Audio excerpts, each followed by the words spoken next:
अस्सलाम वालेकुम व्यूअर्स, हमारे सो पिया सरासरी न्यूज़ आया सुभान खोसो।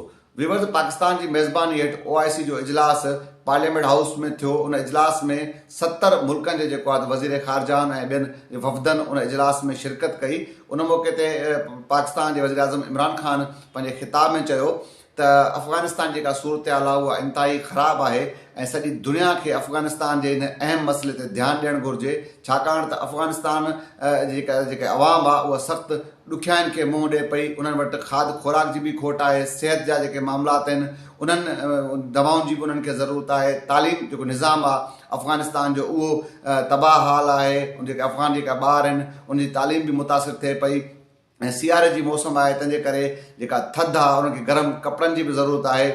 वज़ीर आज़म सॼी दुनिया ते ज़ोर भरियो आहे त अफ़गान माण्हुनि जी मदद कयो ऐं अगरि अफ़गानिस्तान जे माण्हुनि जी त जल्द ऐं तुर्त मदद न थी त अफ़गानिस्तान में इंसानी जेको अलमियो आहे उहो जनम वठंदो ऐं अगरि अफ़गानिस्तान जी सूरत हाल ख़राब थी, अफ़गानिस्तान जो अमन अमान ख़राब थियो त जेको उनजो असरु आहे उहो सॼी दुनिया ते ईंदो ऐं उन्हनि सॼी दुनिया खे इहा जेको आहे अपील कई आहे त अफ़गान माण्हुनि जी मदद कयो। वज़ीर आज़म इहो बि चयो त अफ़गान जेके शहरी आहिनि, जेतिरा ॾुखिया ॾींहं, जेतिरा ॾुखिया वक़्तु अफ़गान माण्हुनि ॾिठा आहिनि, एतिरो दुनिया जे कंहिं बि मुल्क कंहिं बि माण्हुनि न भोॻियो आहे। हू ॿुधाए, वज़ीर आज़म इहो बि चयो त चइनि नस्लनि खां जेको आहे त अफ़गान माण्हू घरू वेड़ जो शिकार आहिनि ऐं वज़ीर आज़म पंहिंजे जेको आहे ख़िताब में इहो मुतालबो कयो त सॼी दुनिया खे इहा अपील बि कई त अफ़गान माण्हुनि जी मदद कई वञे ऐं जीअं मां पहिरियों चयो त उन्हनि चयो अगरि अफ़गानिस्तान जो अमन ख़राब थियो त उनजे जेके असर आहिनि सॼी दुनिया ते पवंदा। उन मौके ते वज़ीर ख़ारजा शाह महमूद कुरैशी जेको आहे 6 नुकात जेको आहे पंहिंजो एजेंडा जेको हुयो उहो OIC जे इजलास में रखियो। उन में उन्हनि इहो मुतालबो कयो आहे त जल्द खां जल्द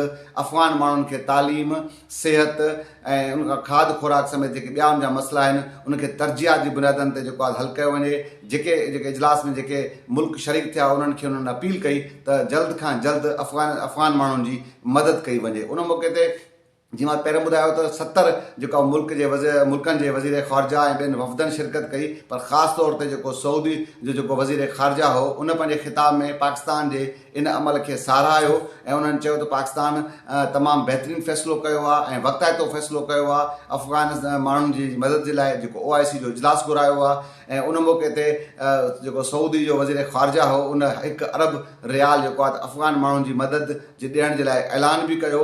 उन मौके ते तुर्क जेको वज़ीर ख़ारजा हो उन बि पाकिस्तान जे इन अमल खे साराहियो ऐं उन्हनि इहो चयो त जेको आहे पाकिस्तान तमामु बहितरीनु फ़ैसिलो कयो आहे ऐं वक़्ताइतो फ़ैसिलो कयो आहे ऐं अफ़गान माण्हुनि जी मदद थियणु घुरिजे।